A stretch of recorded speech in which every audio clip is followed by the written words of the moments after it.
Welcome to the CannaConversations blogcast, part video blog, part podcast, aimed to bridge the gap between the cannabis industry and the patients it serves. Join the ladies of Midwest CannaConcierge as they bring everyone to the table, from cultivation experts and dispensary staff to lawyers, doctors, and medical marijuana patients, to have open conversations around all things cannabis related. All right. Well, hello, everybody. It's been a while since we've had an episode. We've taken several weeks off now, so I'm excited to get back at it. For new listeners, I'm Danielle. We have Amanda and Kelsey here with Midwest CannaConcierge, and we have Rob today from Helping Friendly Hemp Company. Rob, I would love for you to first tell us your backstory and kind of how you got started into it before we really dive into your company and what your mission is. Yeah, really how I got into it was, back in about, roughly about 2000, about the time my son was born. I ended up one day I was walking to the Walmart, walking in the store, and all of a sudden my leg just started to throb, and it was like, something was up. Walked to the whole store, got back. Next thing you know, I was just like, man, it just kept getting worse and worse and worse. Well, what it was is that I had between L4 and L5, I had a pinched herniated disc that just, came up at that point. But it was literally at the time that, my son was just born. So it was just like, at that point, what do I do from here? Ended up spending many years trying to trace down the sources of the issues and multiple back surgeries. Within 2000, 2001, I had 2 back surgeries within, that 1 year time frame, really, where the first one happened. And then my job at the time required me to travel a lot. So it required me to be in cars and driving. I used to test drive cars for General Motors. It was a great job, but just kind of like a lot of hard, heavy time sitting, especially after having back surgery, especially after being somebody who was overweight. Little fast forward a little bit on that, and I ended up kind of going through the gambit of all the years of having to use pharmaceuticals that everybody kind of put on me, and then halfway through I started to realize that all of a sudden I really wasn't getting anything off of those, that I wasn't getting any relief, that things weren't getting better. At that point, I had already kind of reinvestigated myself into, I've kind of been a cannabis user for a lot of years, and then kind of started to find that, hey, how about if I just do this instead of that? And started to trade. And really that just kind of led to me just going down a path of cannabis use. And then I got my card in 2010. So basically there's a 10-year time frame where things were pretty dark and pretty deep.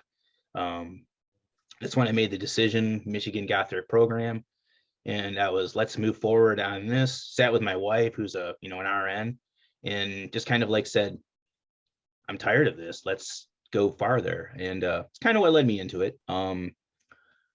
Going to dispensaries, meeting the different people, kind of becoming involved in the Michigan scene that existed very early on around here. And it still does.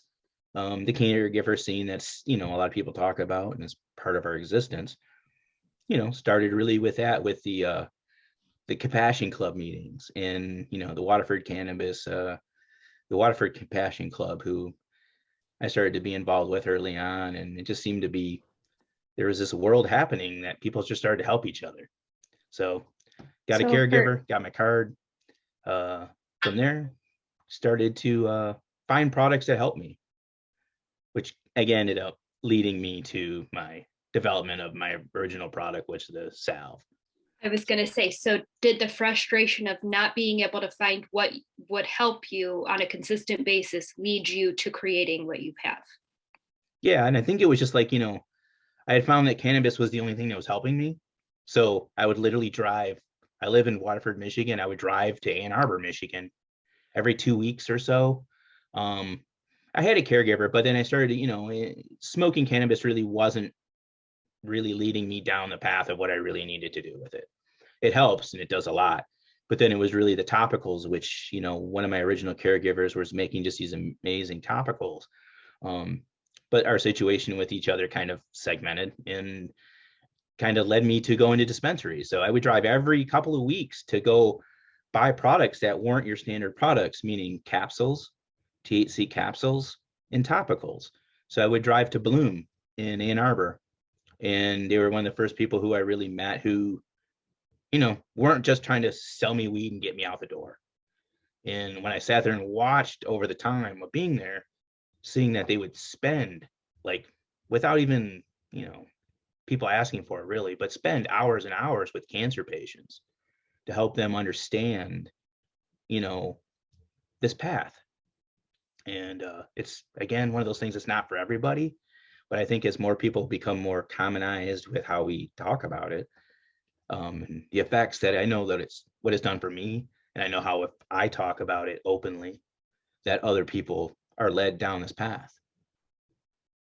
I couldn't agree more. I think that's kind of what our mission is here, is to share everybody's story, because it's the people that don't know or are curious about it, but aren't really, they're having trouble breaking past that stigma wall, and they don't fully know about it. I think that by getting everybody's story out there and really sharing how it works and how it's helped, we can get it into more people's attention. Oh yeah. That's kind of really what led me into it, was just, it was never to do anything more than help myself, and then as I started to do it, I met other people. And then, like, these people, like many of the very first people who used the salve, Helping Friendly Salve, were, MS and fibromyalgia patients, which I have a lot of neuropathy issues. A lot of my things are neurological based. I have trigeminal neuralgia. I have a few other things that are like mimic other things, but I don't have MS, yet my muscles spasm constantly. I don't have fibromyalgia, although my body feels like that same way, like a good portion of the time. So it's just kind of like, finding these things that help me. And then as, seeing that they work and then helping others is really what's really made it. Yeah, I'm super intrigued by this, because I had back surgery in 2014 at L4 and L5 and L5 and S1. I had 2 herniated discs, and I've been doing everything possible since then to prevent having to go back under the knife. But the idea, I have found patches work great and salves are good. But right now, and I'm in Ohio, I just want to point that out as well. I have a hard time finding the topicals on a consistent basis and being able to afford them, because right now they're still pretty expensive for just a small amount. So I'm pretty intrigued to know more about the various products that you guys have going on over there, because obviously they work. I'm hearing that they're working well for what sounds very similar to what I'm experiencing. So I would love to know a little bit more about kind of the evolution of the products that you've created there. Well, when I started back then, when I got my card, it was a THC thing. It was me being able to have access to literally pounds of trim. And I would just start making my own topicals and, into crock pots, trying to boil it all down, doing the whole thing. And, and that really came to me after buying topicals in the store. And just like you said, it wasn't that they didn't work for me, because there was one that I really loved, but anytime you're paying $40 some for a 1 to 2 ounce portion of something, and you need to cover literally half your body, it's not, cost effective. So a lot of it, when I started to make topicals, was like, how can I make something that's affordable yet usable, and a lot of that went down the path of understanding like how much milligrams your skin can absorb at a time. And trying to, hinge that part of like what is effective. What do you mean? What do you mean by how many milligrams your skin? I don't know that I've ever really thought about that science. Your skin can't absorb more than about 10 to 15 milligrams at a shot through its normal topical dermal layers. Sure. Now there are things like MSM and other oils that are meant to bring it deeper. That's why a patch will work a little better. It's a localized thing. It's drawing it deeper down into the bloodstream. But most topicals aren't going to enter the bloodstream at all anyways, just because they just don't go deep enough. Right. And yeah, I think of them as more of like a targeted.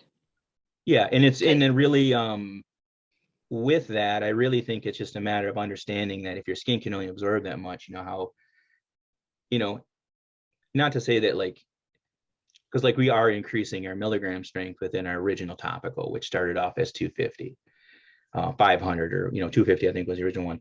But now we're going up to 1,000. Some of it is marketing, but then some of it is a longer duration of use, and maybe making that if you have to use less, that maybe it's going to do a little bit more effective of a job. And again, we don't have any real baseline other than, patient testimonial, right? Yeah. And I used a lot of different topicals and just tried to keep it real simple.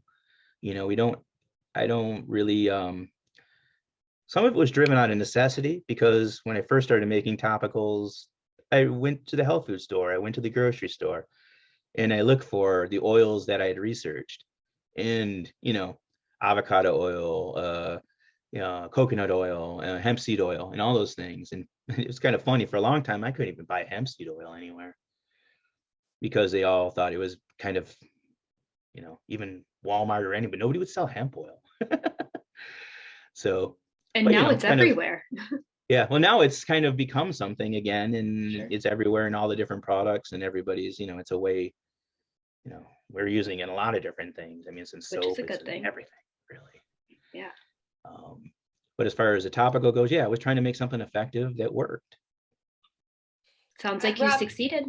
I'd like to dive a little bit deeper into what you were kind of touching on with the THC versus the CBD products that you guys kind of really specialize in, correct? The hemp-based CBD products, and what drove you in your own personal experience towards that. If you could speak to therapeutically a little bit, the differences that you notice in the two, and kind of what your customers and things like that have said to you in regards to using the two, or a combination thereof, or kind of what works for you with that. Mm-hmm. Yeah, I think, well, when it came to me creating the topicals and doing the things, a lot of it was just, how can we make it better? How can, what will work best overall? Trying to think here for a minute. A lot of people in the topicals that I create weren't just hemp or CBD. I really wanted to make sure that I use other oils and different things that I've experienced in my life that would really push it home. If that makes sense, even at only 250 milligrams, the original topical, all of them contain arnica oil. And arnica is super strong, super, helps a lot with inflammation and does all those different things. As far as sorry, I'm kind of getting off topic there on what you just asked. No, it's all good. It's all helpful. It's all useful. Yeah, just say your question again. Sorry. So I guess I just kind of want to hear from you, because so I guess it's a multi-layered question, because from my understanding with the Michigan program, and from my experience as an Ohio patient going up to Michigan, there's a lot of focus on the THC products, and THC, it's evolving. It's totally different now than it even was for me when I started going up there in 2019. So the diversity of products is great, and I think that's great for patients. But I kind of want to hear a little bit from you in regards to your evolution as a patient, and as you were kind of experimenting with different topicals and different products for yourself, how you started to incorporate different cannabinoids and different non-cannabis products to develop an ideal product for you and your pain relief and your neuropathies and very complicated pain issues that people have a hard time dealing with and effectively treating. So just speak a little bit about the evolution that you went through, and how you started to kind of figure out what things other than THC, or if there was a level of dissatisfaction with what you were only able to get before, and how that led you to develop what you're using today and continuing to evolve. Okay. Yeah, no, basically, like I said, when it started off as a THC product. It started off as me, making a thing that, and it worked. It was wonderful. People started, and it took a lot of development to get it to the right consistencies and the whole thing. It was a little bit later that, the world kind of opened up, the same time about, Sanjay Gupta and the whole world started to become more, Charlotte's Web and the whole topic became more available. It kind of opened up to, I think, a lot of people to just understanding, there is more to this plant, there is all these different things, and why does it work the way that it does? The argument of full spectrum versus, isolates versus broad or whatever. I think a lot of it just led into that conversation of awareness that these things existed. And then actually it was, I had been using these products for a while, and one day my wife sent me a message saying, I saw or listened to this story on NPR about a company out in Vermont, Green Mountain was their name. I think they're Sun's Oil now, I think. But, just a company who had started up out there who was producing CBD hemp, things like that on a larger scale and moving forward with that. So I ordered some of their capsules, ordered some of their topicals, which was really just the oil. But it, the capsules, I started taking them in regiment with my THC capsules. And right away, within a couple of weeks, started to feel this difference in my body that was like, sure, pain was being taken care of, but the inflammation side of what led to the pain was being better treated. And I think that's really kind of what the difference breakdown of even what CBD's done. What led me to really creating the topical in the CBD realm, honestly, was so that I could sell it everywhere. And I was skeptical at first because I'd been making a product that was a THC-based product, for myself and a few others. And went to my partner, who I'm a graphic artist by trade, so I've been kind of doing design and branding for a long time. And in that, I went to him and kind of showed it to him. And it's like, oh, this is great, But again, we were limited because of being a THC product. There is no real licensing at that point yet. So started to make CBD products and research what could be the best possible way to do that. But then I realized that even in my own skepticism, that the CBD topicals worked as good as the other ones. And it might be a combination of all the other oils that I'm using in it, like the original salve that I have, the one I call the original, is like 13 different essential oils. That one's my favorite. I mentioned Arnica before, but it's also, frankincense, patchouli, peppermint, all these different ones that people told me, and I researched that said these things potentially could help with neuropathy or nerve issues.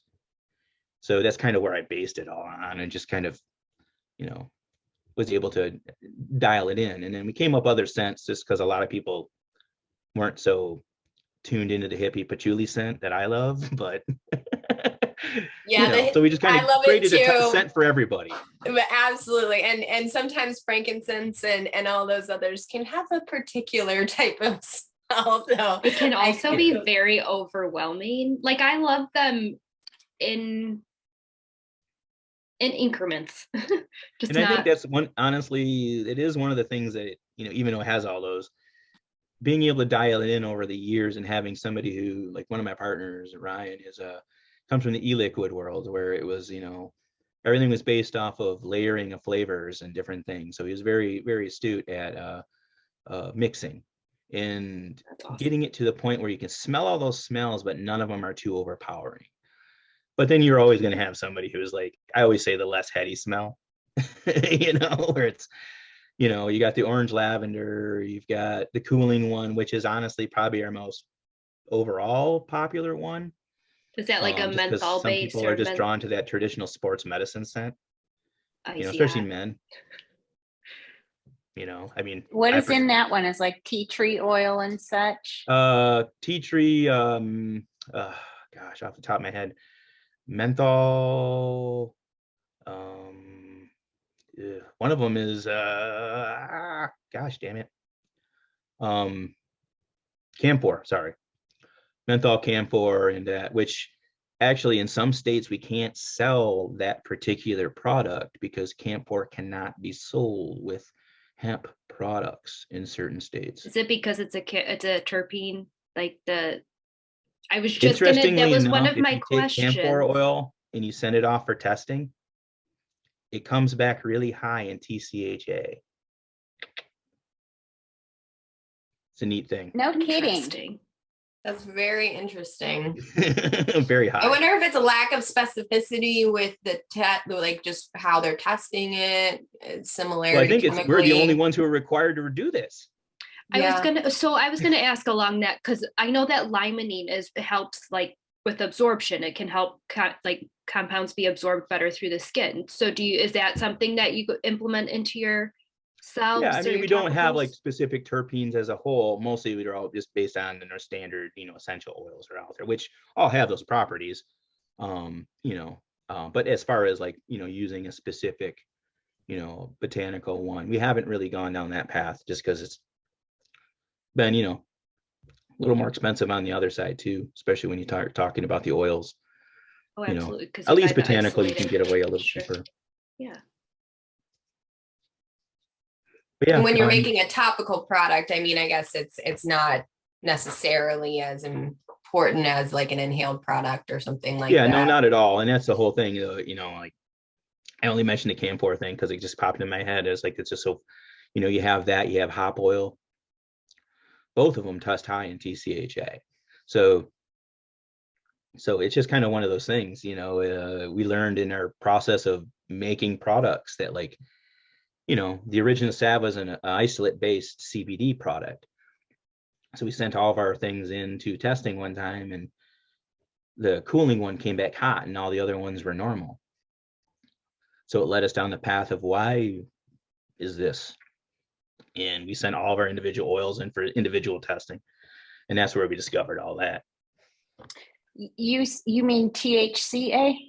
Yeah, I'm sorry. My brain is sorry. No, that's okay. I just was making sure for myself because I'm like, oh, what else? Make sure my brain is new cannabinoid. Edit that out, please.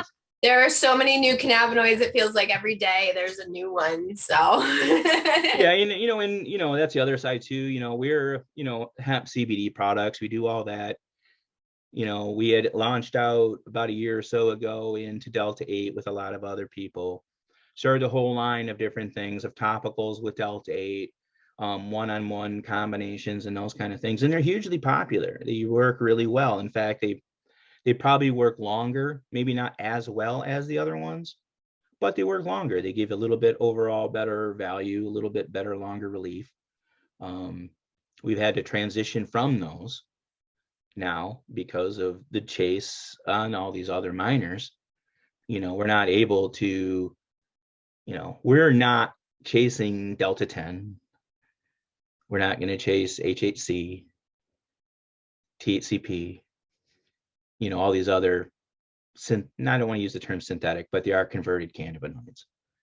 So what is, for people that are tuning in and may not know, what is the, you made reference to the Delta 8 and getting started on that. So what's the deal in Michigan with Delta 8? Well, in Michigan, it's been moved underneath regulatory processing, just like any cannabis product would be. As far as anybody who can produce it or sell it, it can only be done through an MRA approved facility. There's a few other things that go on with it. As far as in Michigan, it's just a really tricky place. As far as, we sell it in other states, but we can't sell it to anybody in Michigan. And it's really just their in Michigan control. Is that because it has a tetrahydrocannabinol, like I know that because they're trying to basically, in some, they want to tax it. THC. Okay. So I know when I was doing some research on it, and it's constantly evolving, so you really have to stay up on it. But like basically some states view Delta 8 because it has that tetrahydrocannabinol component of the chemical. They basically treat it the same as Delta 9, even though it it isn't really the same. It doesn't bind in the same way. All of it, I feel like, is, like you said, they want to tax it. They want to find new ways to kind of make money off of it. There are differences in how they all act, and how they all act in our body. But when we get down to the nuts and bolts of it, is that what we're really trying to control, or, what's the end game here? So that's a complicated soup that we have when it comes to cannabis. But I'm kind of interested in knowing sorry. So that's okay. Mom. Rob, so with that, do you think that part of it is because the states, even you'd made mention to the synthetic nature of Delta 8? I think it's because of the conversion, and honestly, and there is some concerns because we just don't really know the long term. Honestly, it's probably what really drives it. Is it something that I think is, it's not spice, it's not that. However, that is how it's been pushed in the thing. Like, my company has never used any Delta 8 product as a way to say, we're going to get you high. It's another cannabinoid that could help in the treatment of your body. It can help with all these different things. When we first started selling it, we were all pretty skeptical as a whole. I mean, you used it, and I was, I know that my testing and all that, we do full panel testing and everything, and it said it was completely clean. So we're going based on those kind of things. But if you look at, not everybody's producing it the same way, and not everybody has the same quality controls. And if it's something that's not regulated, then they have concerns of whether or not it's always, whether or not it's going to be the same.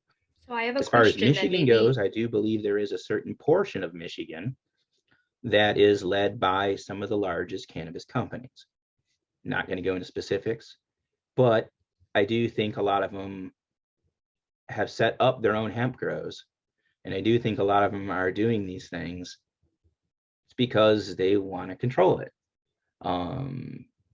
It's okay to be produced one way, but not another. I don't know. What I really kind of am bummed about Delta 8 within Michigan, I mean, there is at least promise that it hasn't been outright banned, but it's also a control issue. The part that bums me out is that when we first started producing it, we started selling it into a lot of Michigan dispensaries. Some people would say, why would you sell that, or why would you buy that if you can buy a Delta 9 product? Well, people just started using them. And what we really found was that a lot of people were reporting back from the dispensaries saying that their cancer patients and their more medical patients were finding much better relief out of it than your standard Delta 9 gummies. And a lot of it wasn't because it wasn't as intense of a head change. So their body could absorb it differently, and they just felt, the more medical side of things, yet not as intense in the head. And I really, that's what bummed me out a lot when we had to kind of stop selling it, just because it really had become something that a lot of people are finding really good success with in that, So it was kind of a bummer. But you I think can still sell it out. Like, say I ordered some and asked for it to be shipped to Ohio. It could be shipped to Ohio. Yep. It's not controlled in Ohio, as far as I know. Yeah. Yeah. And it, in every state, and I mean, the reason why, like, my company doesn't really want to chase all the others, Delta 10, HHC, all that, is really because I really do believe every state that has a program is going to do the same thing Michigan's done, or try to control it. Anything that's going to potentially give a mental change, they're going to control. I was just going to say, because the only time really that I've ever had Delta 8, I was in Chicago, and I went to the Waken Bakery, and they sell drinks with Delta 8.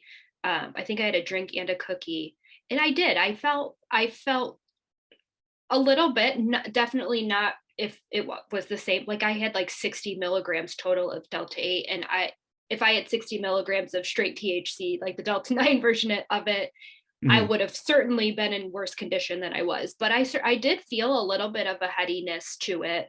But I would say that I felt more of a physical relief than I do with my traditional THC products that I've had on a regular basis.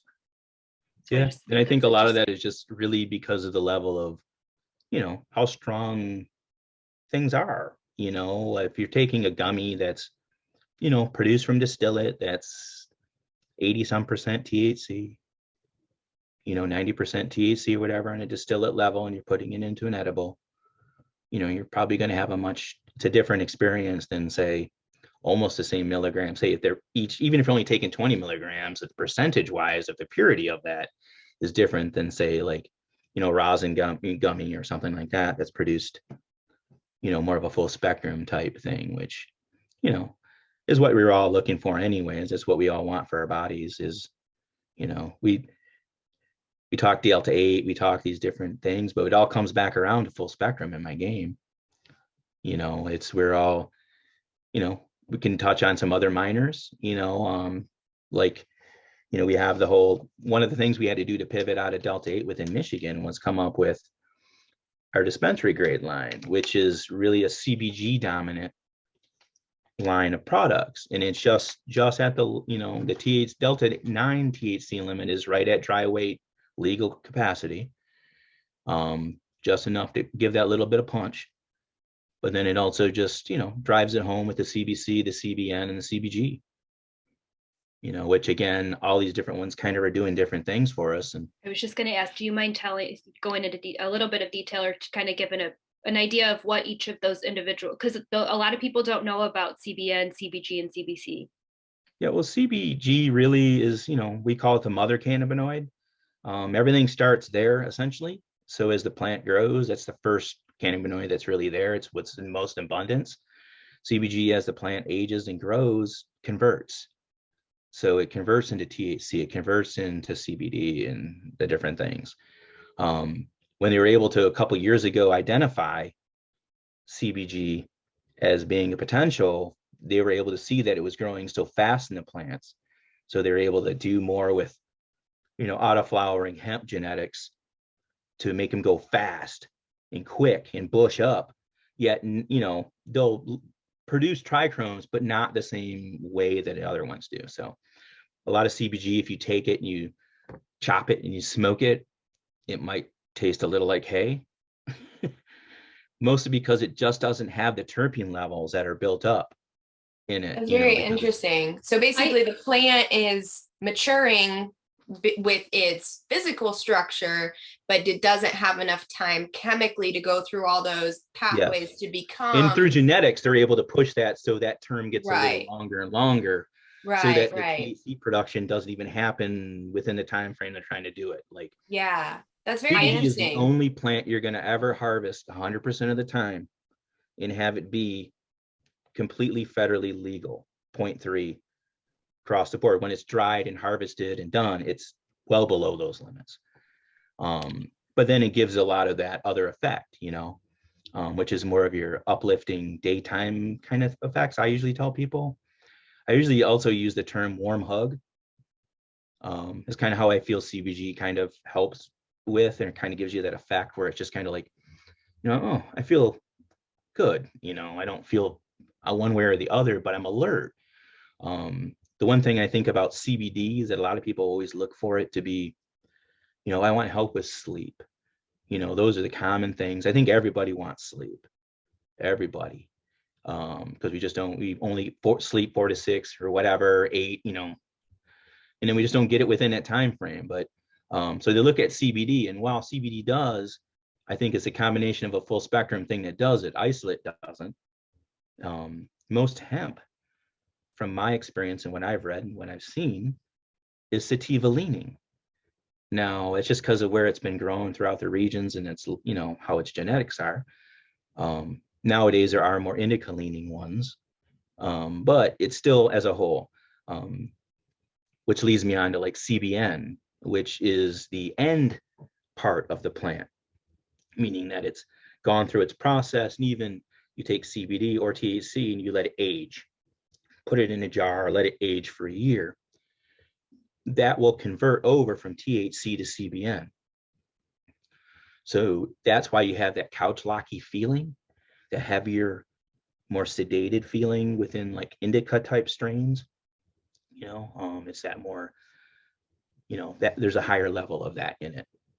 So when you talk CBN, I think that's really what people are looking for that. Although there are certain levels of, we don't know enough about any of them, honestly, to really say one way or the other. That's why there's always skepticism. That's why there's,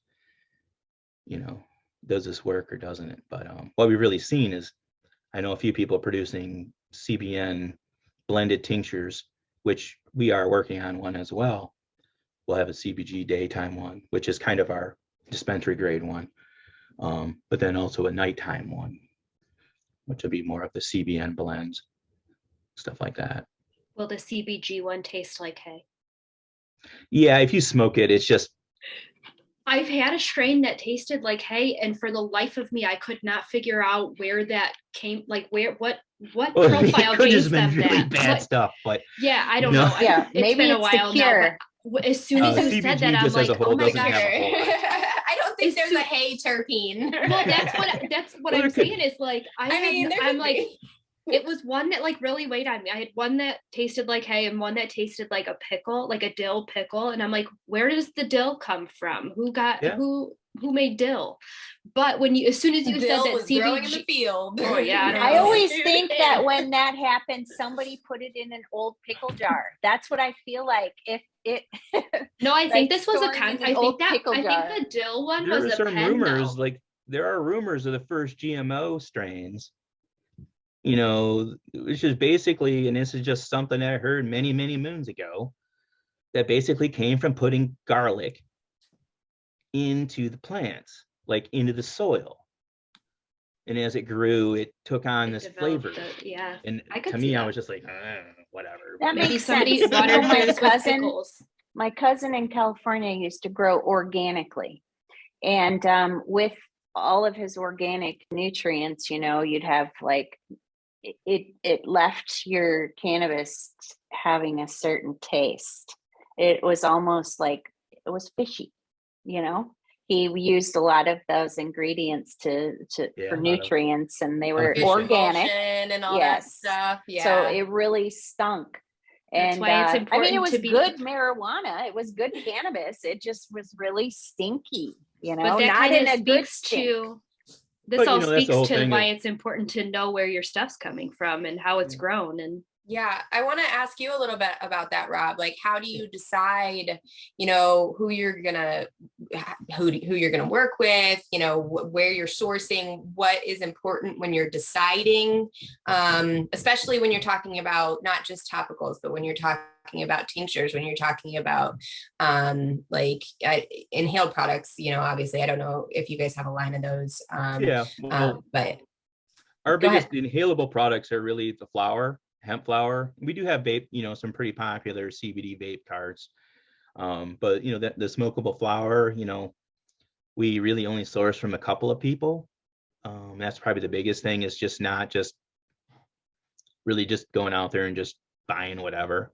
But also making sure that person, when they give it to us, they pass, most of them will only give you potency testing. Most of them will only give you might get terpene testing out of them.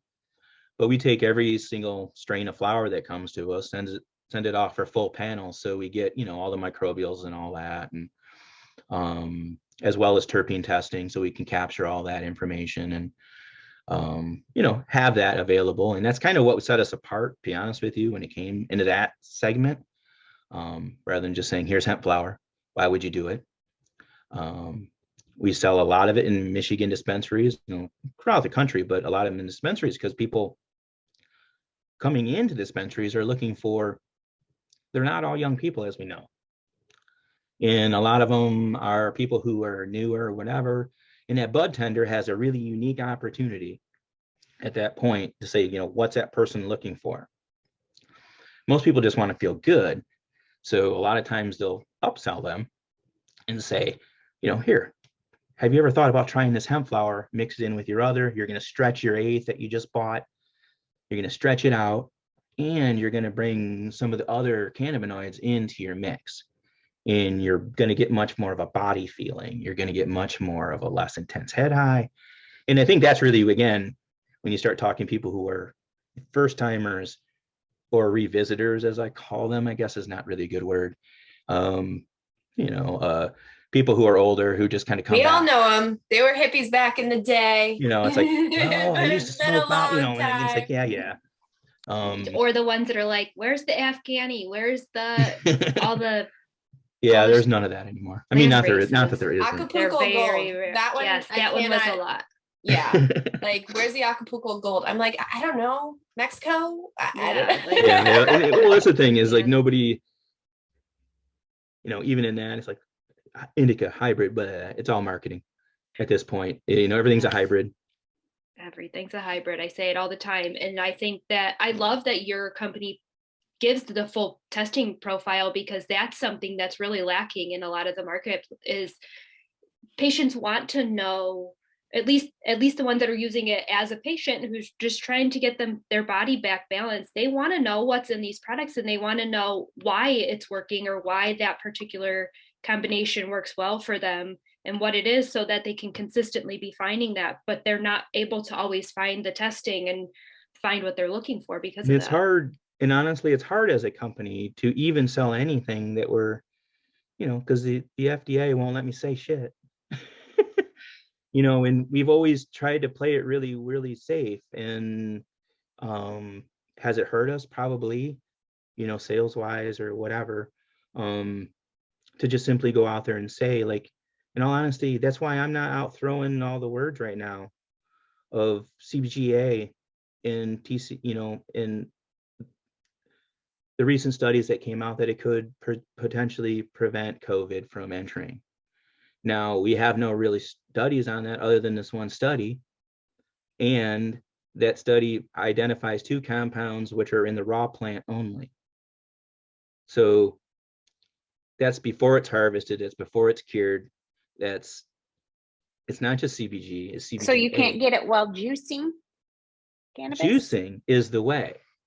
And that's what I mean. So it's just like, getting people to understand these things, finding products that are specific. Like, I know that there are products out on the market that are specific or like tailored. They are the raw product, and you can consume it that way. But a lot of people don't realize that it's the raw form. It's not just any cannabis. Yeah. And really the best way to do that then is just chop a plant and throw that in the blender right there. Don't dry it, don't do whatever. Talk about earthy. You really want to get most of that out of it. Because all the other processes degrade it and cause it to convert. So, but my company, what I'm really pointing that is just, not chasing that, not trying to say that, to sell a bunch of product. Oh, because it has it in it. I mean, they have trace amounts of all those things. And our raw flower is probably the best way that actually does have a certain amount of CBGA, because it hasn't been heated. It hasn't been converted, not to say that CBG or CBD won't help, but we're also, we know these different things. We know that, THC can attack certain things, but the FDA won't let me say nothing. I own a company and run a company that produces products that I know help, but then it's real hard in the natural, that's why I guess there's always so easy to, create not confusion, but distrust in things or to wonder about them, because it's like, well, the FDA says it can't be this or that. It's like, well, yeah, it's just because somebody hasn't paid them enough money to run it all through their testing for them to say it. Right. And I think that from a patient perspective and a practitioner's perspective, there is a lot of doubt, like you said, about we don't know what it is that's actually working, because we don't have the studies that say it. But if we're not going at, if the industry and states and legislatures aren't going to adopt a level of standard that's going to require this information to be available, patients aren't going to have the tools that they need, and providers and advocates aren't going to be able to go to the doctors and, the nurse practitioners and those people and say, if you have this information, you can utilize it to make a specific recommendation for somebody. You can use this information to consistently say, this is what I'm giving you. And the evidence for that is the fact that there is a cannabis sourced FDA approved product out there that they're consistently reproducing. Yes, there's a level of, production that needs to be involved with that. But if you're doing the testing, you can at least know what you're getting, and you can know whether or not it's working for you. But it's a struggle because it's expensive for companies. I don't know if you can speak a little bit to why that's important to you and your company. Yeah, well, I mean, testing is hugely important just for us to be able to say, like you just said, what we're providing on the other end is what we're saying it is, for one. A long time ago, everything was based off of simply doing potency testings. I mentioned it before, how we do full panels on stuff. And it's like, to understand where we got to a certain point where we sent all of our base oils in for full panels. And yeah, this is not cheap. It's literally, per batch, per SKU, $500-600 a SKU, per batch. And we go through a lot of batches. I was wondering how much they're starting to sell enough where we days. go through a lot of batches. So I mean, so it's one of those things. Can you give an idea weight-wise of like what would be a batch? Like how much product or how many strains or whatever would that batch entail? Say like 1,000, 10,000, 5,000 bottles, just depending on how much we're ordering at a time. But usually we do 2,000 runs. So 2,000 bottles of a tincture, that type of thing. So that would be roughly a batch. It's kind of hard to say, and it's really about that. I would say we're pretty much at that level of each order. So that's at times that's monthly or more. So it can be a lot. It definitely adds up for sure.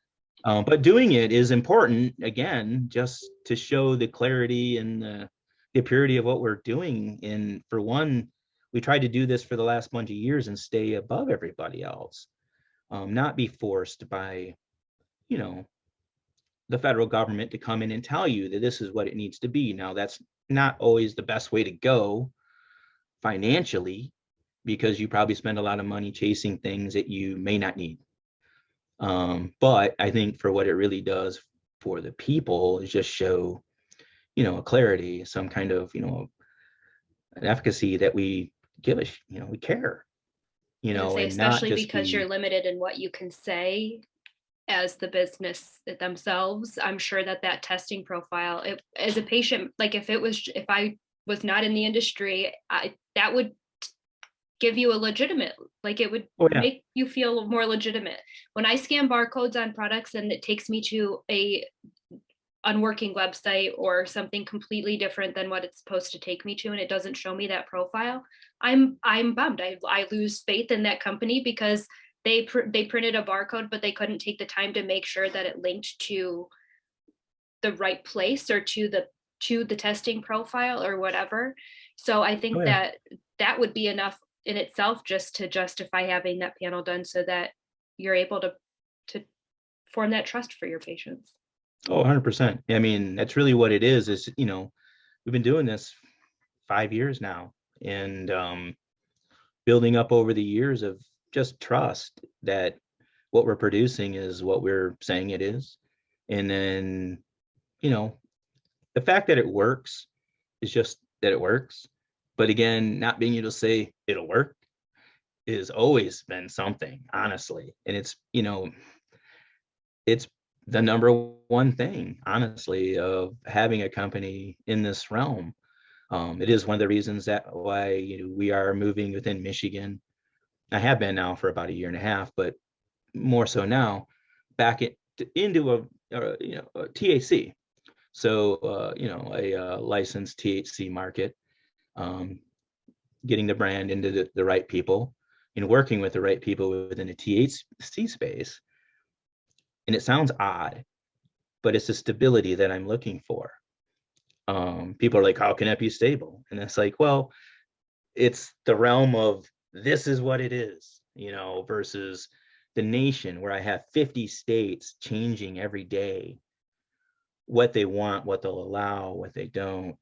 And then, as I said earlier, as more legal states roll out, I really do think that most all cannabinoid type therapy type things are going to be lumped into these dispensaries or provisioning centers or whatever they want to call them, as far as being the sole source. And it might even just be people doing this, where this is where they go for these things versus the smoke shop, which has been a huge part of our sales over the bunch of years, because they are one of the first people to really, sounds oddly enough to say, because they sell cigarettes and whatever, but from the first people who to really, take on these alternative types of therapies, and obviously it's probably financially based in their decisions, but it's really, first people to allow these certain things, first ones allow CBD, really. They were the first ones who would take it from me, and, the health food store down the street is actually the first person, but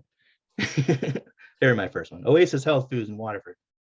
Would you ever have thought, like even 5 years ago, that marketing to dispensaries directly would be the safest bet, because the regulations aren't consistently changing? I mean, that's just such a and we've had our own issue with the dispensaries, mostly because there was a period when we first started doing it, everything was going good, everything's banging, and all of a sudden they did just kind of what I'm talking about, wanting to make that only CBD could available in this dispensary. So it was right away, it was like, what the F, basically we stopped for about 6 months. Meanwhile, watching everybody else just continue to sell, flood the gas stations, flood whoever they could get the product into. And that's really what led to that. Was, again, I come from the cannabis scene. I've been a lot involved in it for a very, very long time. That's why for me, bringing it back to there is why it's important. But yeah, no, it's 5 years ago. No, because I never thought 5 years ago I'd even be selling anything into any place, honestly. But they are the first people who, the dispensaries, I think, started to see that CBD is something. Now, it's not been an easy sell to all of them, especially as we move forward more in the recreational space, where it becomes more that based. But I think, again, if we go back to the amount of people walking in the doors the first time and the people who are coming in as consumers, they're all still looking for that level of, like, they didn't want to come in because they didn't have a medical card before. And there's a whole lot of people in this country and Michigan, Ohio, I'm sure, like the country, who will never get a card. Why? Because they're, they might be a gun owner. They might be somebody who on a list. Just, they don't want to give up that. They don't want to be trapped. Spend the money. There's a lot of reasons. Recreational, nobody asks. Or nobody cares. Majority, yeah. There's a lot of research that says even recreational purchases are oftentimes still based in a medical. Well, actually, I think Stephen D'Angelo, whoever, way back when on whatever series, and I use it all the time, and a lot of people do. It's all use is medical. Yep. All uses, even if you're just chilling out at home and wanting to relax, it's still medical use. Yeah, you're chilling. You're still tuning into a system in your body that exists. You're just relaxing for a few minutes, breathing in deep. Whether or not you're inhaling it to whatever. I was going to say, so through the different methods of consumption, I'm to the point where I use my dryer vaporizer multiple times a day. I'm drying out my sinuses for as often as I use it. I really should be mixing in other methods, but the mechanism of taking that time to be focusing on my breath, of breathing in and breathing out, that is meditation time for me. I know that I have those 9 minutes to focus on my breathing, however many hits that includes, but that's that time. And it's the same thing. Like, that's just, those are my 9 minutes that I pencil out to. It's like that nighttime thing when you go to bed at nighttime that, I've used it for a lot of years, that, sometimes be like, you okay? And it's like, well, I'm just taking that deep breath in and out 4 or 5 times, and then you'll feel your body melt. And it's that whole thing too. I think even myself, I'm through my normal use of, cannabis and that, it's, I'm a dab person. I do mostly concentrates. My Puffco is always here. But then also, I try to smoke flower every once in a while.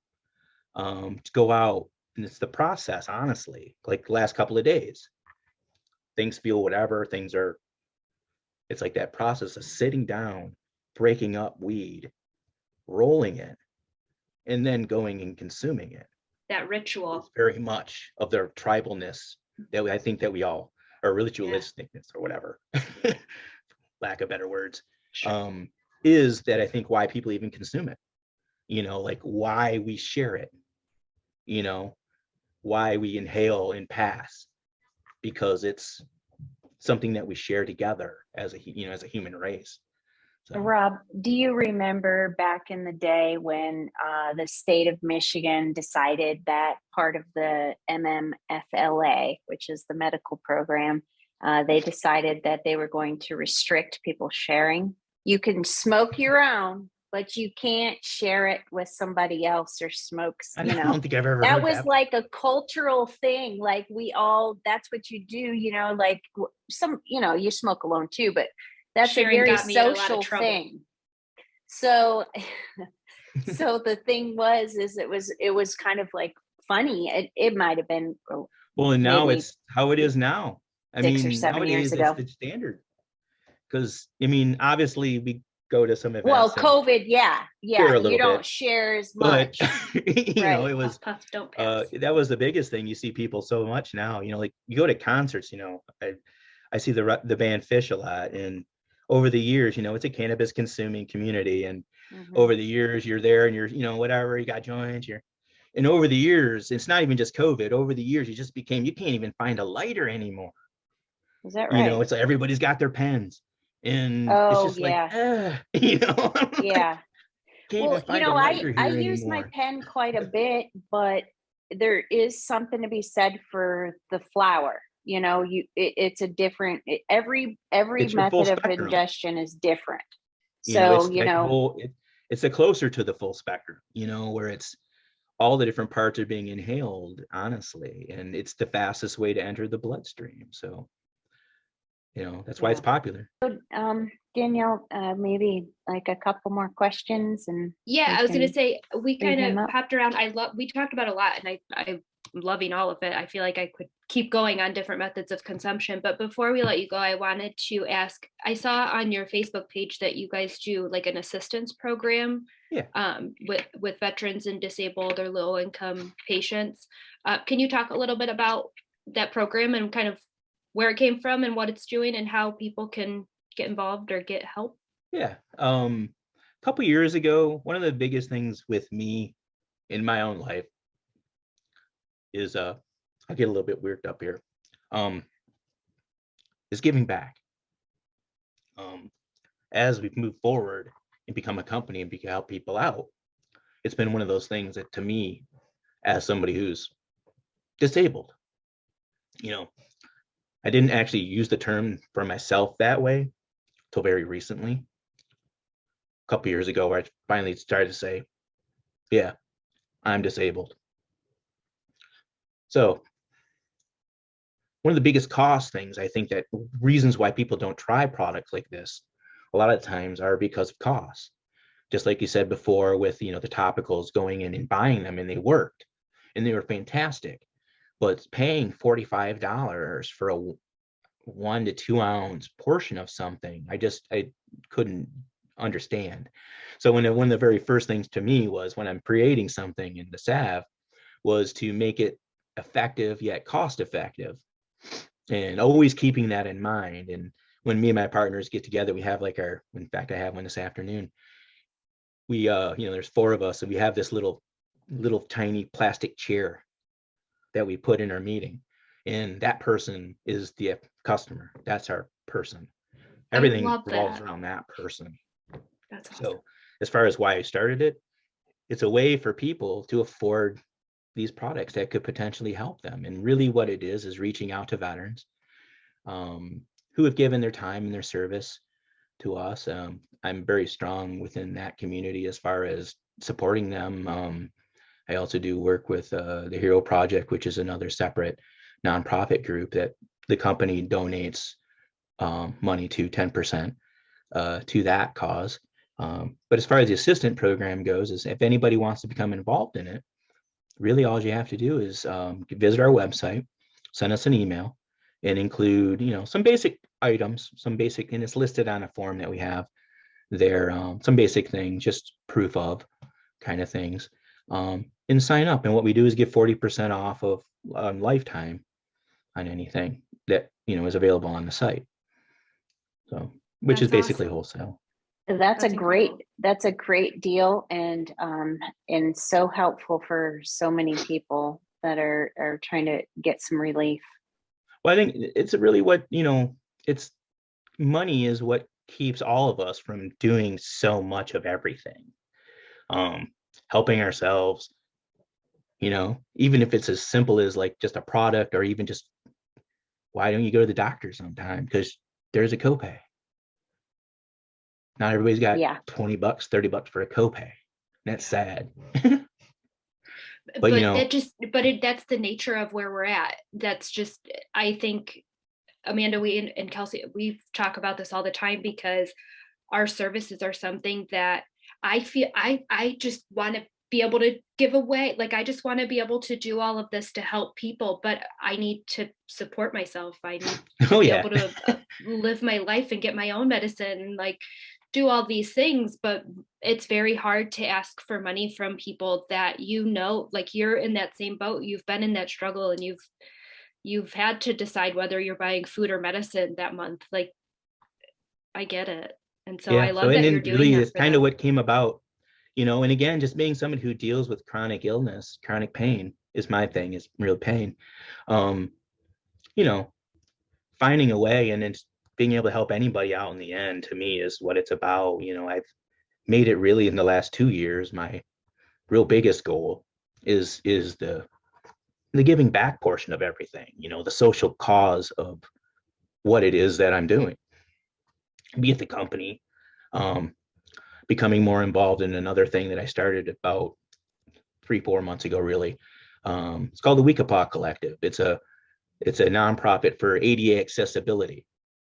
And it's really geared around concerts, live music events. But I hope someday that becomes something much more, because it's something, again, that sticks with me. That, as somebody who has to go and walk with a cane, who has to walk in, by law, everyone's has to have accessible places. However, there is nothing that says that those places have to be good. You know what I'm saying? Like, you can have a spot where you're going to sit, but it might be behind 3 people. Good point. Behind the light or the control boards or wherever. Yep. And it's just like one of those things. And it seems so, in a way, sometimes you think it's simplistic or whatever, but it's like, as I've traveled and I do see quite a few concerts, like I mentioned with Fish, and that is, getting out there and seeing that, like, man, why isn't it easier? And it isn't just these concerts. It's like, sporting events or anything, like hockey games, baseball games, anything. They just kind of, any event. And then that's just, another side thing. It's just part of me that's become something that is like, how can I, as I get older, try to, do whatever to make a difference. Help. I think, help your it's all about helping aging folks. It's always been about helping people. Like I said, I started Helping Friendly Hemp Company really to help myself, the topical. And then when it started to help others, it started to take on different meanings. Exactly. I was going to say, I think, though, that because you're coming from a place of personal experience and because you've done it for yourself, that's the difference.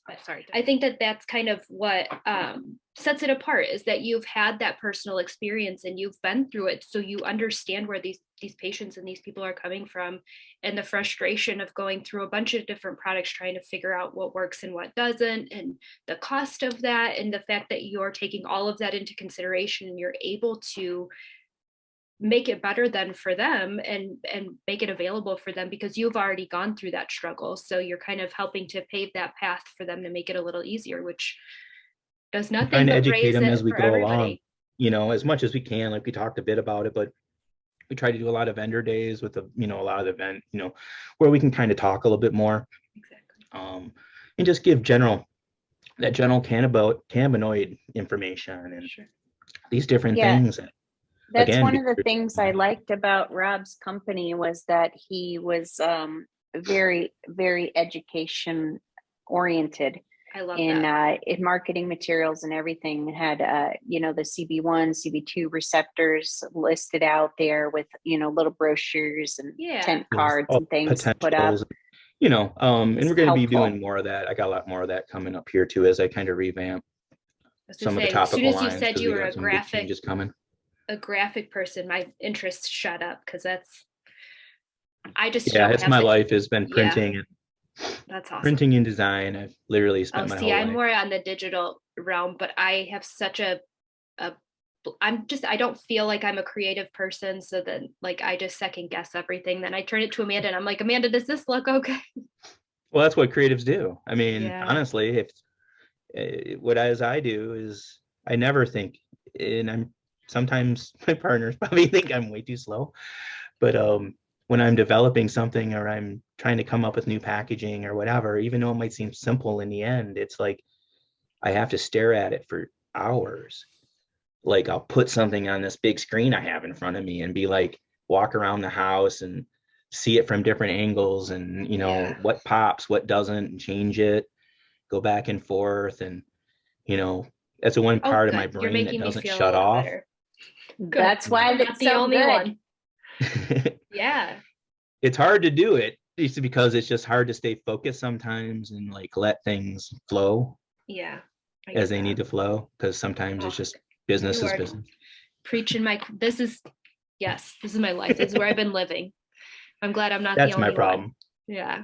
But I love what you're doing. I think that your company is amazing, and I am definitely going to have to try out some products. So if do you have one that you would, I know the original, I'll have to look at the original. Yeah, no, definitely. Do you have you guys sent over some stuff.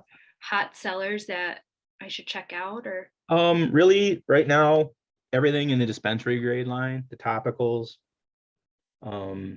these here, 4 ounce, again, CBG dominant, a little bit better on the skin as far as effectiveness goes, I feel. Mm-hmm. The other does really as well.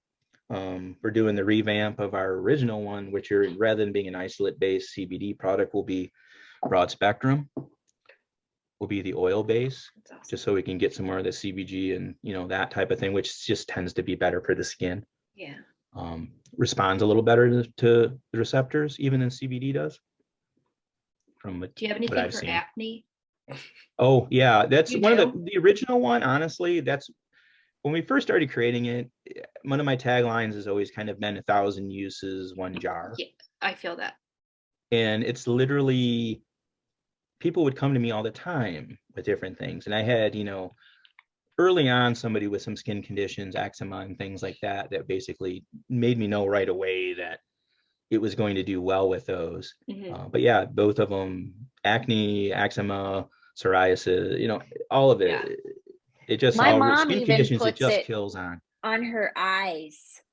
So I got wrinkles. This one when I was out in Colorado, I got a lotion that it was an aloe base, like aloe, and it has THC in it. I forget what else is in it, but I used it primarily, I wanted it for back pain, but then I ended up liking how it felt on my hands. So I ended up putting it on my face, and I loved it. Like, it was great. It says it's really good for sunburns and stuff.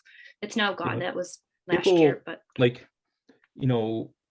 I've had different people come up to me with things like, the whole migraine issues. Yes. And that rubbing TMJ. In the temples, across the back of the neck, and even myself with my trigeminal neuralgia.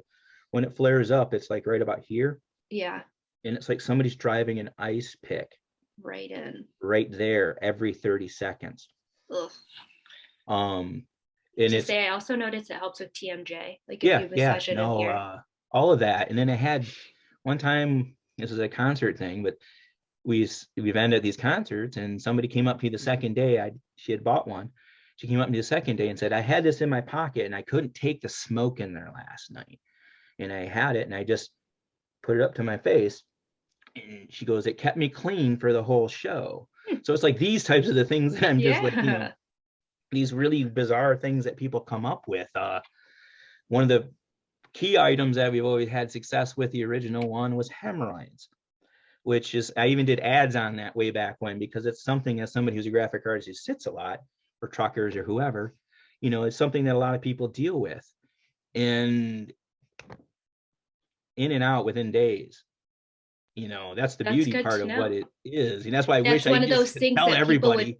I was going to say, that's one of those things people would be too embarrassed to specifically ask for a product for that, but to know that it is. And it's like, I really wish those are the things we could talk about, because like I said, I did do one ad like that a couple years ago, where it's kind of like a tongue-in-cheek ad. You come on here, we can talk about it anytime. We can talk about all the weird symptoms and all the things. But yeah, it's really what it is just, understanding that like this compound, it does this topical or whatever. And I always tell people as well, if you have a tincture, if you don't have the topical, just rub the tincture on. It's just MCT oil and CBD. I mean, it's going to absorb in pretty quick, and it's going to, especially if you're talking migraine-ish kind of thing, it might work pretty good for that, or mouth pain, pack it in there. There's just so many different things, honestly. This might be a dumb question. This might be a dumb question, but so you said you can use a tincture as a topical if you need to, but can you use a topical for like mouth pain? Like, can I be able to? Honestly, mine you can. It's really the only thing that might be kind of gross is the beeswax. Mm-hmm. And that's what I mean. Chapsticks are made out of. Honestly, for years, I don't have doesn't look like I have horrible teeth, but I kind of am missing some back in here. And over the years, when I've had different issues with my teeth, one thing that I've done is use keef, THC keef, in Oragel. Mixed the two together, pack it in the spot, and telling you, within the next day, it's like it never happened. That is a pro tip I'm gonna have to remember, because yeah, that and Arnica Toothpaste. I have heard of that before, but I've never. Yeah, I started using that a while back too, because I already been using Arnica a long time, and anytime my mouth has like sores or whatever, and I eat a lot of salty things. But that's really what helps. Yeah, I eat a lot of salt, so I always end up having like canker sores and stuff. Yeah. Well, awesome. So I will link to all your website and your social media and everything, but where can people find you? If they're up in Michigan, is there local places that they can pick up product, or is around Michigan? And we're in about conservatively 50 to 60% of all operating dispensaries in Michigan. There's a lot of different places, nationwide, roughly about 1,500 stores. And then that's amazing. Our website, helpingfriendlysalve.com. Social media is the same thing, the Helping Friendly Salve. We kind of named it that way mostly because we've been able to avoid a lot of potential pitfalls by calling us that way, and not just, we're doing business as the hemp company, but not calling it the hemp company has allowed us to stay out of the. I feel that sometimes you got to bob and weave. People will say that, well, why don't you name it back? And I own all the other domains. They all point to the same place. It's just a matter. I've been running into issues where payment processors won't work with me. I sell an educational course, and the course itself has been done for months, but I have been having such an issue finding payment processors that will let people purchase my course because it has anything to do with cannabis. Even though I'm not selling any actual product, it is simply a digital course, but they automatically flag it.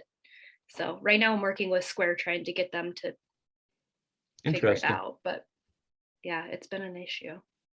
It's changing. The industry's changing, and everything's going well, but we need that federal switch to happen so that business can run a little more normal. There are some local Yeah. banks. I don't know about Ohio, but nowadays in Michigan, there's a couple of banks that are working with cannabis folks. But Yeah. and then I know also that I won't drop mine because that's why we have the salve name. Yeah. 'Cause- Well, Yeah. and that's what led Well, me to this conversation is because it really does. It comes down to like how you word things and what terms you use and because that's how you avoid flags. Well, originally, one of the conversations and one of the comments that I usually always would have, which a lot of my products they don't say CBD. We'll probably do a few more things with some of these minors by identifying as, having CBN or whatever. But, one of the things I've always done is I sell hemp. I sell hemp and its products, its things, not just, a single cannabinoid or that. I've always wanted to be more, as a brand, as a thing, more than just CBD. That's why, THC come back in. And man, one line I have is a soap line, just a hemp seed soap oil line, which is honestly really done just so I can buy Facebook ads. Put the same star logo on it, had a different website, but it helps build the overall brand, identifying. So my whole goal has always been in every dispensary to hopefully be in dispensaries, yet CVS, like everywhere. And not just from the aspect of it, but to me, that's just where you have the ability to reach everybody. Like, is a gas station the best place to sell CBD? No. However, how many people go in and out of a gas station every single day? Well, yeah. A lot more than go in and out of CVS. When you were saying that earlier about getting them into gas stations and stuff, and I'm thinking in Family Video, Family Dollar. Well, yeah, and that was just, Family Video was their way to just simply avoid sinking. And then why it kept them going for a little bit of time, I guess. But to me, it was just like to say it did I'm sure it helped maintain a couple stores longer than the videos. Although some of it might have been honestly to establish retail locations for future cannabis. I was thinking that too. Maybe they're going to flip. If you look at quite a few of the large tobacco chains within the state of Michigan, that's been game one since day one. So the more locations you have that they can convert over later, It all comes down to money. The whole world comes down to money. We just try to do it and try to help out who we can while we're going through it. While also not bankrupting ourselves. Exactly. Well, Rob, it was really great to chat with you. I'm glad that we were able to have you on today, and I look forward to sampling some of your stuff. Yeah, for sure. I'll let you know if it's too overpowering smell-wise. Yeah, well, we'll get you hooked up. But like I say, the dispensary grade one's unscented and peppermint, so it's pretty plain, really. So either one would be good. But thanks so much for listening to this CannaConversation. To learn more, please follow us on Instagram at Midwest_CannaConcierge. If you're enjoying the show, please feel free to rate, subscribe, and leave a review wherever you listen, so other Canna curious folk can find us. We really appreciate your support.